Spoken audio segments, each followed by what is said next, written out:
സ്വന്തം അമ്മയുടെ പടമാണെങ്കിൽ ഇങ്ങനെ പ്രചരിപ്പിക്കുമോ? ഒരമ്മ ജീവിക്കാൻ വേണ്ടി ലോട്ടറി വിറ്റ് ജീവിക്കുന്നു. രാഷ്ട്രീയക്കാരനായതുകൊണ്ട് ബാബുരാജ് ലോട്ടറി എടുക്കരുതെന്ന് പറയാൻ പറ്റുമോ? അദ്ദേഹം 2 ലോട്ടറി വാങ്ങിയത് ആ പണം കൊടുക്കുന്നു. ഇതിനകത്ത് ആർക്ക് വേണമെങ്കിലും പരിശോധിക്കാം. നിങ്ങൾക്കിത് തരും. ചേട്ടാ ഒന്ന് കാണിച്ചു. നിങ്ങൾക്ക് കാണാം. ഈ ലോട്ടറിയാണ് മേടിച്ചത്, ആ പടമാണ് ഇവിടെ ഉള്ളത്. ഇതിനെയൊക്കെ നമ്മൾ എങ്ങനെയാണ് വിശേഷിപ്പിക്കേണ്ടത്?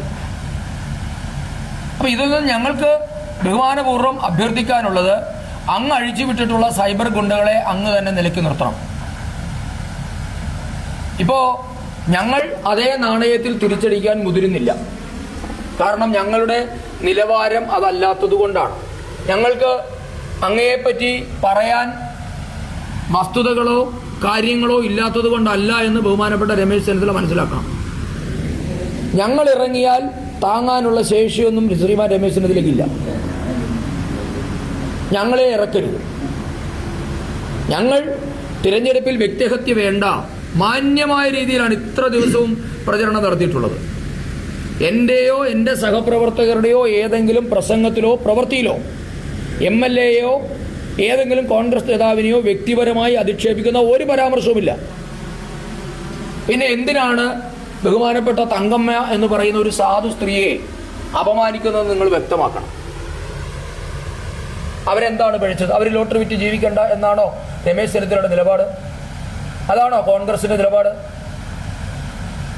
അങ്ങനെയെങ്കിൽ അവർക്ക് വേറെ ജോലി മേടിച്ചു കൊടുക്കട്ടെ രമേശ് ചെന്നിത്തല. ബഹുമാനപ്പെട്ട MLA-യോട് ഞങ്ങൾ അഭ്യർത്ഥിക്കുന്നു, തെരഞ്ഞെടുപ്പല്ലേ, തങ്കമ്മ അമ്മയ്ക്ക് ഒരു ജോലി വാങ്ങിക്കൊടുക്കട്ടെ. അവർ വികലാംഗ കൂടിയാണ്, പട്ടികജാതി വിഭാഗത്തിൽപ്പെട്ട ഒരു സ്ത്രീയാണ്, സീനിയർ സിറ്റിസൺ ആണ്.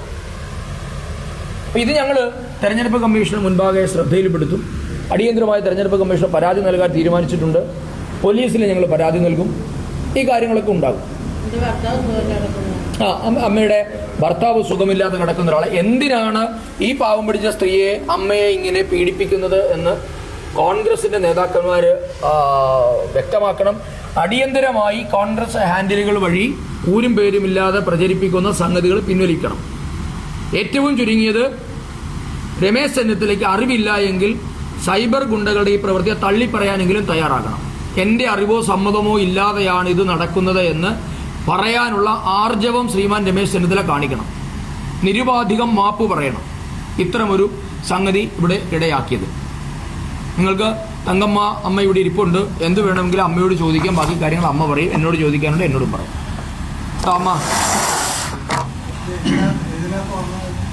സാമൂഹ്യ മാധ്യമങ്ങൾ വഴിയാണ്, അങ്ങനെയില്ല. വാട്സപ്പിലും ഫേസ്ബുക്കിലും ഗ്രൂപ്പ്, വാട്സപ്പ് ഗ്രൂപ്പ് എല്ലാം ഉണ്ടല്ലോ.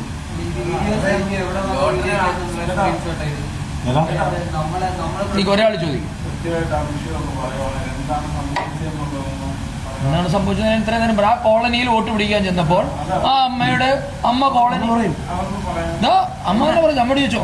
ഞാൻ ലോട്ടറി വിൽക്കാനായിട്ട് ഇങ്ങോട്ട് ഇറങ്ങുന്ന സമയത്ത് ഇവരെല്ലാവരും അവിടെ നിൽപ്പുണ്ട്. അപ്പൊ എനിക്ക് ഏറ്റവും അറിയാവുന്നത് പാസി എന്ന് പറയുന്ന ആളിൻ്റെ മകനാണ്. വർഷങ്ങൾ കൊണ്ട് എനിക്കകത്ത കുടുംബക്കാരെ അറിയാവുന്ന ഒരു വ്യക്തി. അപ്പം ഇതിനെ കണ്ടപ്പോൾ ഞാൻ ഇതിനോട് സംസാരിച്ചു. പിന്നെ ഇപ്പം വോട്ട് നീക്കുന്ന ഇത് എന്നോട് പറഞ്ഞ്, പിന്നെ എനിക്കൊന്നും പറയാനില്ല, എനിക്ക് 2 വാക്കേ പറയാം. ഒരു പാട്ട് അമ്പലത്തിൽ വേലായ സ്വാമി ഇങ്ങോട്ട് വരുന്ന വഴി നടപ്പാതെ ആക്കിത്തരണം, ഞങ്ങൾക്ക് നടന്നു പോകേണ്ടതാണെന്ന് മാത്രം ഞാൻ ഇവരോട് പറഞ്ഞത്. അല്ല വേറെ ഒന്നും ഞാൻ പറഞ്ഞില്ല. പക്ഷേ അത് കഴിഞ്ഞ് എൻ്റെ 2 ടിക്കറ്റ് ഇത് വാങ്ങിച്ച് 100 രൂപ തന്ന്. അത് ഇത്ര വലിയ പ്രശ്നമാകുമെന്ന് വിചാരിച്ചില്ല. ഞാൻ പാവപ്പെട്ടവളെ, എൻ്റെ ഭർത്താവ് സുഖമില്ല കിടക്കുക, ഒരു കൈ ഒരു കാലും സ്റ്റോക്ക് വന്ന് കിടക്കുന്നത്. ഞാൻ ആരുടെ ഒരു പാർട്ടിയിലും ഇല്ലാത്തൊരു വ്യക്തിയാണ്. എനിക്കൊരു വോട്ടുണ്ട്. ഞാൻ അവിടെ ബൂത്തിൽ ചെല്ലുമ്പോൾ ആർക്കാന്നുള്ള ചെയ്യും, ചിലപ്പം ചെയ്യത്തില്ല, വോട്ട് ചെയ്യാനും പോകത്തില്ല. എന്നെ എന്തിനാ ഇങ്ങനെ ദ്രോഹിക്കുന്നത്? എനിക്കിതായി പറയാനുള്ളത്. ഇനി മേലിൽ എനിക്കിതൊരു പ്രശ്നമായി വരാൻ പാടില്ല. എന്നാൽ ഞാൻ അതിനുള്ള മനുഷ്യ കമ്മീഷന് ഞാൻ പെറ്റീഷൻ കൊടുക്കും. എനിക്ക് അവകാശത്തിനുള്ള കേസ് കൊടുക്കും. അതാണ് എനിക്കിതാ പറയാനുള്ളത്. അതെ, തെറ്റാണോ? ഞാൻ ലോട്ടറി 30 ടിക്കറ്റ് കിട്ടുന്നത് നിശ്ചയമായ കാശേ ഉള്ളൂ. 180 രൂപയാണ് എനിക്ക് കിട്ടുന്നത്, ഒരു ദിവസം കിട്ടുന്നത്. അതുകൊണ്ടാണ് എൻ്റെ ഉപജീവനം കഴിഞ്ഞുകൊണ്ട് പോകുന്നത്. എന്നെ എന്തിനിങ്ങനെ ഇവർ ദ്രോഹിക്കുന്നു? എൻ്റെ ഭർത്താവിനൊരു സഹായം കിട്ടിയിട്ടില്ല ഇതുവരെക്കും. സർക്കാരിൻ്റെ ഒരു സഹായം കിട്ടിയിട്ടില്ല. ഞാൻ ഓരോരുത്തർക്കും എൻ്റെ വോട്ട് കൊടുക്കാമെന്നും പറഞ്ഞ് ഞാൻ ആടൊന്നും 10 പൈസ വാങ്ങിച്ചിട്ടില്ല. ഇത്രയും വയസ്സ് 10-20 വയസ്സുണ്ട് എനിക്ക്. ഇതിനുള്ളിൽ ഒരുപാട് ആളുകൾ ഇവിടെ നിന്നിട്ടുണ്ട്. ആരുടെയും കയ്യിൽ നിന്ന് ഞാൻ 10 രൂപ കാശ് മേടിച്ചിട്ടില്ല. എന്നെക്കൊണ്ട് ഈ ഒരു പ്രശ്നം ഇത് ഉണ്ടാകാൻ പാടില്ല. ഇതിൻ്റെ പേര് വന്നത് ഇത് എഴിക്കാത്ത കാശിയുടെ മോനായത്.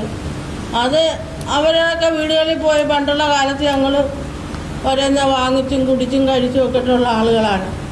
ഞങ്ങളെ എന്തിനിങ്ങനെ ദ്രോഹിക്കുന്നത്? അത് തെറ്റാണ്.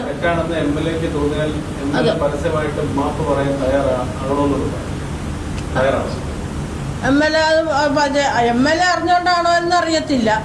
അറിയാതെ ആണെങ്കിൽ ഈ ചെയ്തിട്ടുള്ളത് എന്തായാലും ജനങ്ങളുടെ മുമ്പിൽ അത് തെറ്റെന്ന് എൻ്റെ പേരിൽ ഒരു പ്രശ്നം ഉണ്ടാകരുത്. എൻ്റെ മക്കളൊക്കെ വിളിച്ച് എന്നെ ഒരുപാട് വഴക്ക് പറയുന്നു. ഞാനിനി ലോട്ടറി വിൽക്കരുതോ? അത് ഇറങ്ങരുതോ? ഞാൻ കഞ്ഞി കുടിക്കരുതോ? ഇതാണോ നിയമം? സർക്കാരിൻ്റെ നിയമം ഇതാണോ? ഇത്രയേ ഉള്ളൂ എനിക്ക് പറയാനുള്ളത്. എന്തോ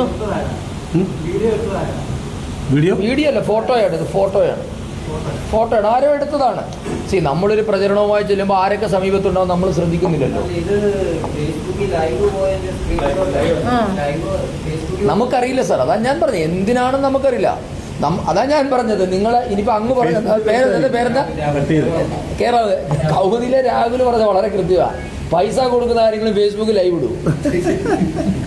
ഇത് എന്താ ആലോചിച്ച് വെക്കുക ഞങ്ങള്. അല്ല, എന്നോട് ഓട്ടോക്കാരൻ ഒത്തിരി പേര് ചോദിച്ചോ നമ്മ കാശ് വാങ്ങിച്ചത് ഇതിനകത്ത് കൊടുത്തേക്കുന്നില്ല. ഞാൻ പറഞ്ഞു, ഞാൻ 2 വാക്ക് പറഞ്ഞ സത്യമാണ്. വേലായുസ്വാമിയുടെ നടപ്പാത, ഹൈവേ കൂടെയുള്ള നടപ്പാത ഞങ്ങൾക്ക് നടന്നു പോകണം. വേലായുസ്വാമി നാരത്രമുക്ക് കൂടെ വരുന്നതാണ്. അതുകൊണ്ട് ഞങ്ങൾക്ക് നടപ്പാത വേണമെന്ന് ഞാനൊരു വാക്ക് പറഞ്ഞു. അത് തെറ്റാണോ? അത് തെറ്റാണോ? ഇപ്പത്തെ ലൈവിൽ ഇത് നമുക്കറിയില്ല. ഇവിടെ നമ്മളൊരു പരിപാടി സ്ഥലത്തേക്ക് ചുറ്റിനും കുറെ ആൾക്കാരുണ്ട്. നിരവധി ആൾക്കാർ ഇപ്പൊ മൊബൈലും കൊണ്ട് നിൽക്കുന്നു. അവരൊക്കെ യൂട്യൂബേഴ്സ് ആണോ വ്ളോഗേഴ്സ് ആണോ നമുക്കറിയാൻ പറ്റില്ല.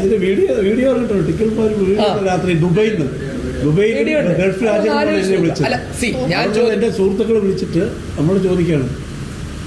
അല്ല, ഞാൻ ചോദിക്കുന്നത് വീഡിയോ ഇറക്കിയ ആർക്കായാലും ശരി, ഇതൊരു ഹിഡൻ ക്യാമറ വെച്ച് പിടിച്ച വിഷ്വലോ ഏതെങ്കിലും ദുരൂഹ സാഹചര്യത്തിലല്ല പട്ടാപ്പൊരി അമ്മയുടെ കയ്യിൽ ലോട്ടറി ഇരിക്കുന്ന കണ്ടുകൂടെ ഇവനൊക്കെ? എന്റെ ചോദ്യം അത്രേ ഉള്ളൂ. അപ്പൊ ഞാൻ ചോദിക്കുന്നത്, അപ്പൊ എത്രമാത്രം മലീമസമായിരിക്കുന്നു MLA, എത്രമാത്രം ഫ്രസ്ട്രേറ്റഡ് ആയിരിക്കുന്നു. MLAയുടെ ക്യാമ്പ് അറിയാതെ ഇത് പോകുമോ? ഈ പ്രചരിപ്പിക്കുന്ന മുഴുവൻ ഹാൻഡിലുകളും കോൺഗ്രസ് ഹാൻഡിലുകളാണ്. കോൺഗ്രസ് ക്യാമ്പിൽ നിന്നാണ് വിളി വരുന്നത്.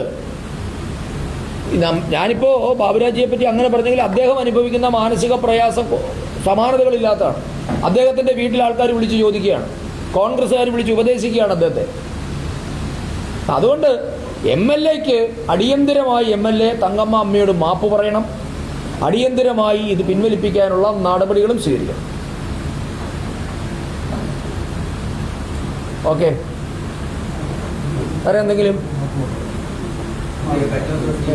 പത്രസമ്മേളനം നടത്തിയിട്ടുണ്ടായിരുന്നു. അതിനകത്ത് പറഞ്ഞത് BJP തുക ചെലവഴിക്കുന്നുണ്ട്. അതിനകത്ത് കുഷ്ബുവിനെ ഇവിടെ എത്തിക്കാൻ വേണ്ടിയിട്ട് ഹെലികോപ്റ്റർ കൊണ്ടുവന്ന് അതിന്റെ ചെലവൊന്നും ഇലക്ഷൻ കമ്മീഷന് സമർപ്പിച്ചിട്ടില്ല. അതിന് തന്നെ ഈ ഇലക്ഷനുമായിട്ട് ബന്ധപ്പെട്ട് അനുവദിച്ചിട്ടുള്ള തുകയുടെ അത്രയും തന്നെ വരും എന്നുള്ള രീതിയിലൊക്കെയാണ് പറഞ്ഞത്. അതിനൊരു മറുപടി കൂടെ പറഞ്ഞാൽ CPM-കാർക്കും ഐക്കാർക്കും ഒന്നും ഈ തെരഞ്ഞെടുപ്പിനെ പറ്റി യാതൊരു ധാരണയില്ലെന്ന് എനിക്ക് തോന്നുന്നു. തെരഞ്ഞെടുപ്പ് കണക്ക് കൊടുക്കേണ്ടത് ഒരു സ്ഥാനാർത്ഥി പര്യടനത്തിന് ഓരോ ദിവസമാണ്, എല്ലാ ദിവസമാണ്. 1, 2 കഴിഞ്ഞ ദിവസം ബൃന്ദാക്കാരായിട്ട് ഇവിടെ വന്നിരുന്നല്ലോ. അവർ വന്ന വിമാനത്തിൻ്റെ ഫ്ലൈറ്റ് ചാർജും എല്ലാ ചാർജ് എടുക്കുമ്പോൾ ഈ പറഞ്ഞതുപോലെയാണോ? ഇവർക്കിതിനെപ്പറ്റി യാതൊരു ധാരണയില്ല. സ്റ്റാർ ക്യാമ്പയിനേഴ്സ് വരുമ്പോൾ സ്റ്റാർ ക്യാമ്പയിനേഴ്സിൻ്റെ ചെലവ് സ്ഥാനാർത്ഥിയുടെ പട്ടികയിലല്ല വരിക. അല്ല, അത് ഞങ്ങളുടെ സ്റ്റാർ ക്യാമ്പയിനർ ആരാണെന്ന് CPI ആണ് തീരുമാനിക്കുന്നത്. പിന്നെ എന്ത് പറയാനാ ഞാൻ? അല്ല, അതാ ഞാൻ പറയാം. അവർക്ക് കറക്റ്റ് ആയിരിക്കും.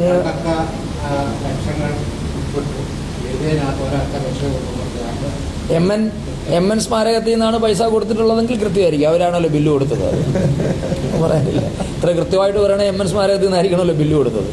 അപ്പോൾ ഈ സ്റ്റാർ ക്യാമ്പയിനേഴ്സിൻ്റെ ചെലവ് പാർട്ടിയുടെ അക്കൗണ്ടിലാണ് വരിക, കാൻഡിഡേറ്റിൻ്റെ അക്കൗണ്ടിലല്ല. അതെങ്കിലും പഠിച്ചിട്ട് വേണം വിമർശിക്കാമെന്ന് എനിക്ക് പറയാനുള്ളൂ. പൊതുസമ്മേളനമായിട്ട് ഇപ്പോൾ തീരുമാനിച്ചിട്ടില്ല. കാരണം അദ്ദേഹം ഇതിനായി വേണ്ടി വരും. ഇന്നെത്തും അദ്ദേഹം കേരളത്തിൽ. ഇന്ന് ഉച്ചയ്ക്ക് വന്ന് നാളെ ഉച്ചയ്ക്ക് മടങ്ങി. റോഡ് ഷോയിൽ കൂടെ കാണുന്നു. സോറി, നാളെ എത്തും, മറ്റന്നാൾ അദ്ദേഹം മടങ്ങും.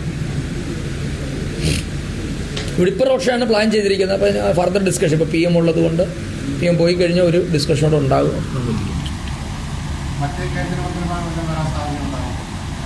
അവസാന ഘട്ടത്തിൽ ഇനിയിപ്പോൾ സാധ്യത കുറവാണ്.